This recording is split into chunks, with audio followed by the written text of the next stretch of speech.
Okay, I am in the process of assembling a car that I will use my microbits to control. So I have everything that I need here. I have a Kia Studio motor board for my microbit. I have two microbits, my battery pack, I have my motors with my wheels, and I have here what should be a CO2 car frame. I have my wheels, but I'm not going to use the CO2 package to make my car motorized. I'm going to use the Arduino.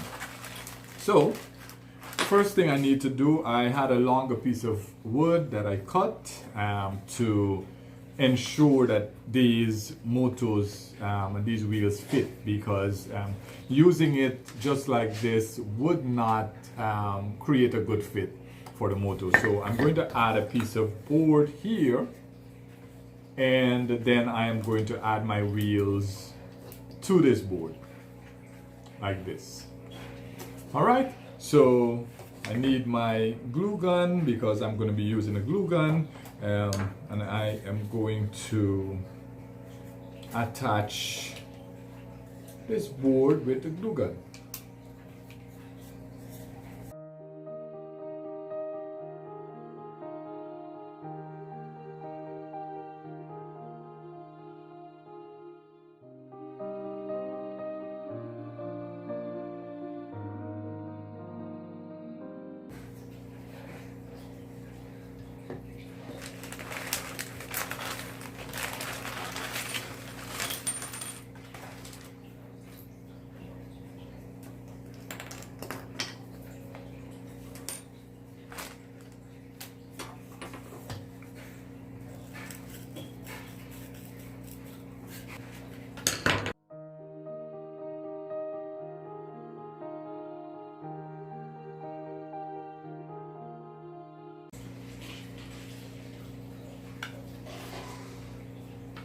All right, so I am finished here setting up what the car will look like.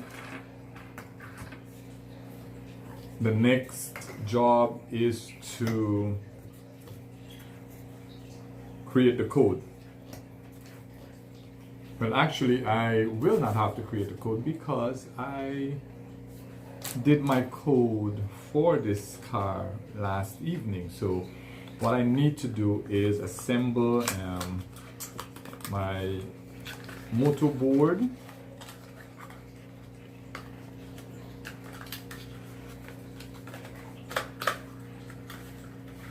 and I purchased this motherboard from Amazon. It is a Kia Studios microbit motor board.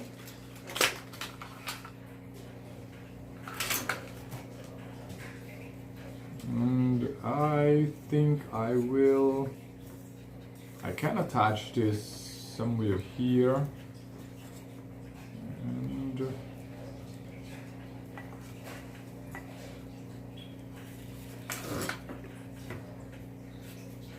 what I'm going to do is screw this onto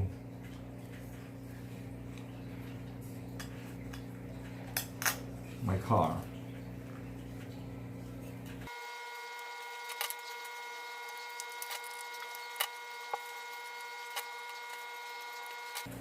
So I have that here.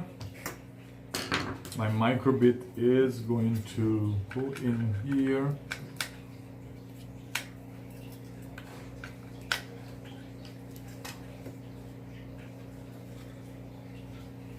And maybe I should have turned this around so I can protect my microbit when the car is going backwards. So I think I'll have to do some adjustments to be able to protect my microbit if the car is in reverse I don't want to damage my microbit, so I am going to take this out. And this is always part of engineering, trial and error. Don't be afraid to make mistakes. We learn from the mistakes that we make. So in your engineering process, don't be afraid to make mistakes. And it's best to make your mistakes in your prototyping phase.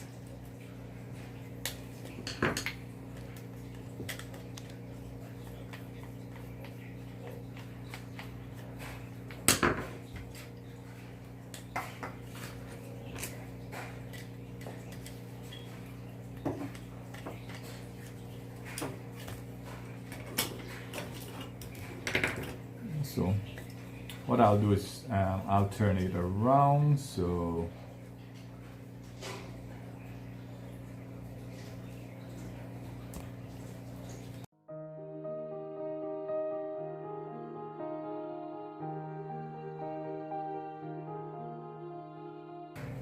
okay. All right, this is better. So my microbit will be protected here.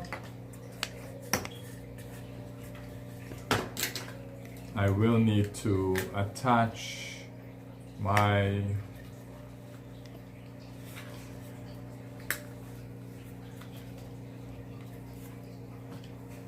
battery pack for my microbit. I can attach that here. I have enough space that I can attach that underneath. And I'll use, I can attach it up top here.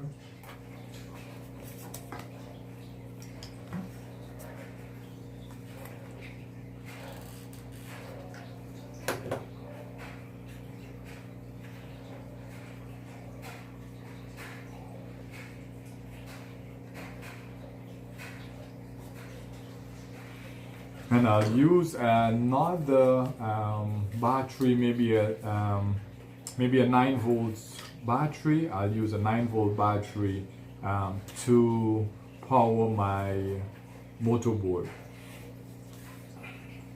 So this one will power the microbit. Let me plug that in so that you can see.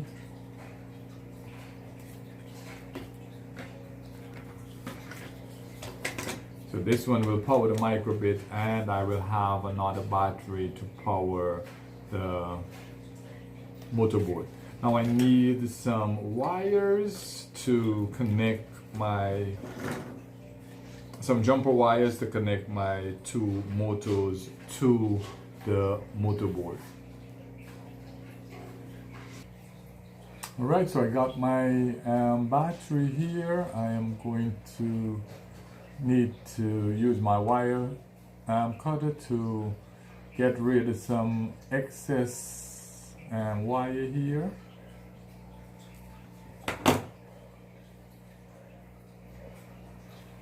Pull this out, and this will screwdriver.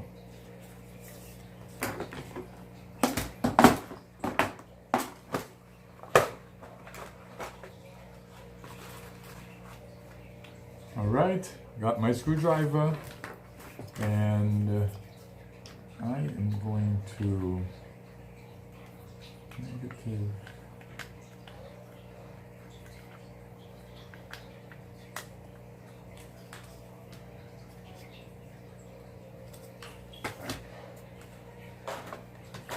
Remove this, and I am going to add a piece of jumper wire here. Piece of jumper wire.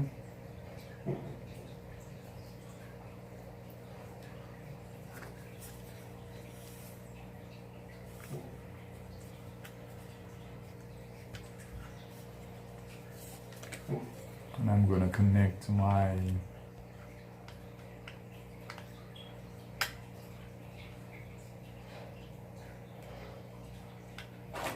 connect my motors to my motorboard.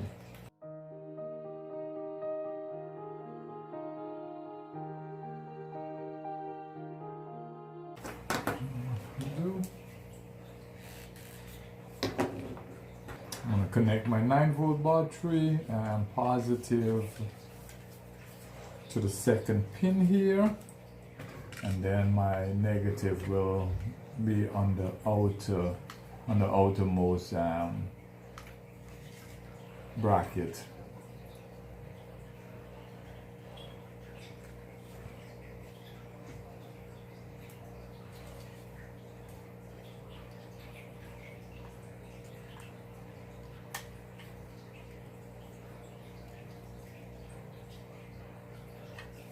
All right, and everything is getting powered here.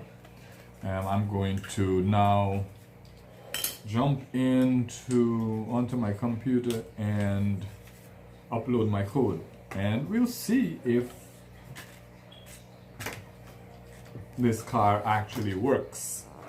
And I'll give you a shot from this side. Okay, what I have here is my code for my transmitter. So this will be sending the signals to the second microbit. And we notice here that I have on start radio group. So I set my radio group to 1, and both microbits must be set to 1. And I have my transmit power up to 7. I want to show some distinction between my two microbits. So my microbit that I'm using for my transmitter will have a smiley face signal or icon. And what happens here, how it works, if A button on the microbit is pressed, so if the A button on the microbit is pressed, then it sends my radio signal. And we can see here that this is what the microbit looks like. We have an A button, we have a B button. So if the A button, it sends a number 1 signal, and else if B button is pressed, then it sends a number 2.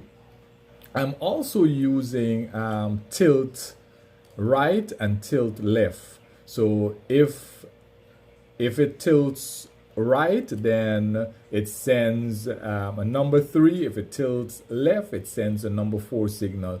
And if AB is pressed, then it sends a 0 signal. I think I can change this. I'll change this to 5. I'll change that to 5. So it will send a 5 signal. And I have this all in a forever loop. So this will happen all the time. Okay, so I am going to upload this to my microbit. All right, download is completed. And we can see here that the microbit is showing that smiley face.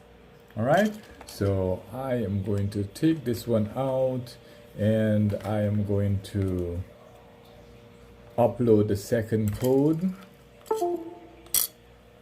And here is my second code.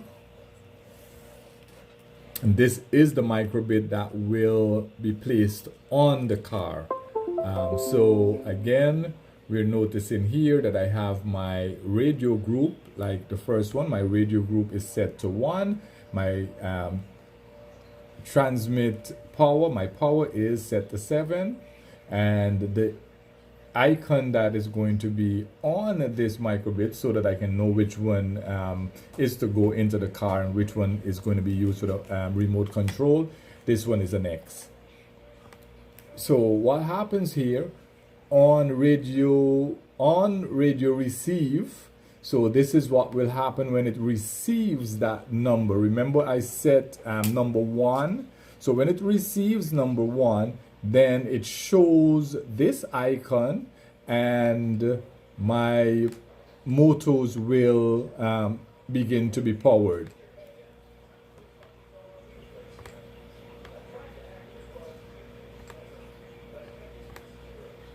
And I have an analog right on pin 1, which will be powered at 1200, and then I have a digital right pin 13, digital right pin 12, and then another analog for pin 2. So this is moving both of the motors at a speed of 1200.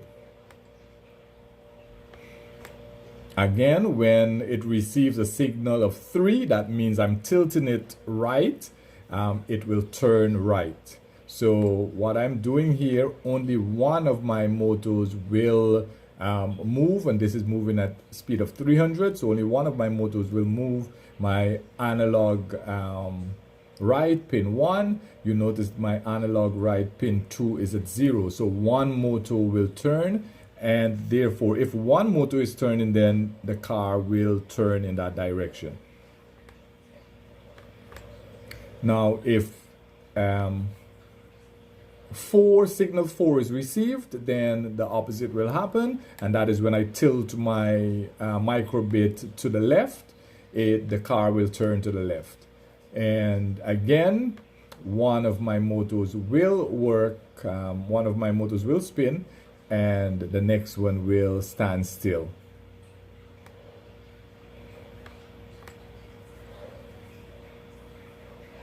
And I also have a pause of 3 seconds. I think I can change this pause. I can change this pause to 100.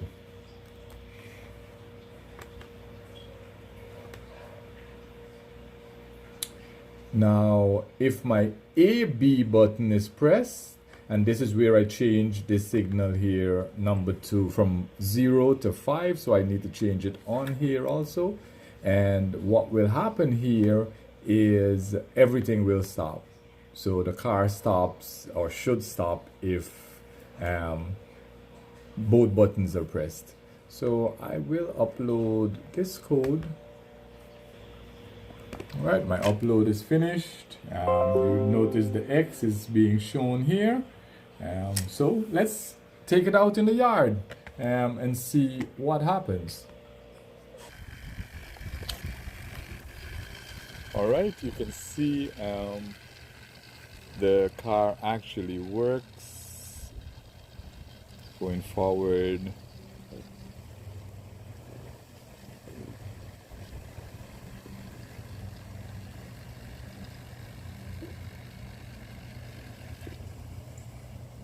Stops.